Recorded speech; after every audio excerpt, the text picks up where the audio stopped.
మెదక్ జిల్లా రేగూడ మండలం సిందోలు గ్రామంలో నిన్న మరణించిన Congress party social media warrior Amin Patel కుటుంబాన్ని తెలంగాణ రాష్ట్ర వైద్య ఆరోగ్య కుటుంబ సంక్షేమ సైన్స్ అండ్ టెక్నాలజీ శాఖల మంత్రివర్యులు శ్రీ దామోదర రాజనరసింహ తనయురాలు త్రిష మణికంఠ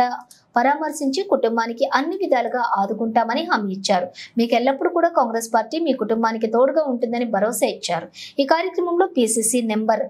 మున్నూరు కిషన్, మండలాల కాంగ్రెస్ పార్టీ అధ్యక్షులు దిగంబర్రావు, జెడ్పీటీసీ యాదగిరి, యూత్ కాంగ్రెస్ అధ్యక్షులు శ్రీనివాసరెడ్డి, రాజేందర్ పటేల్, శ్యామరావు దొర, ఎంపీటీసీ నాగిరెడ్డి, మాజీ ఎంపీటీసీ గండ్ల నర్సింహులు, ముఖం పటేల్, ఉపేందర్, ఆనంద్, రాంజిరెడ్డి, మహేష్, సచిన్ రెడ్డి, ప్రదీప్ అలాగే మరియు యూత్ కాంగ్రెస్ నాయకులు, పార్టీ నాయకులు పాల్గొన్నారు.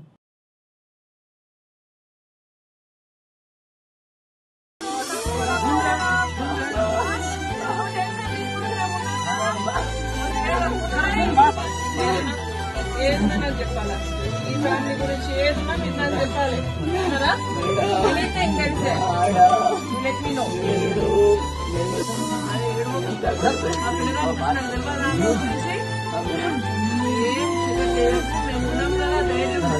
దానికోసం వచ్చినా నేను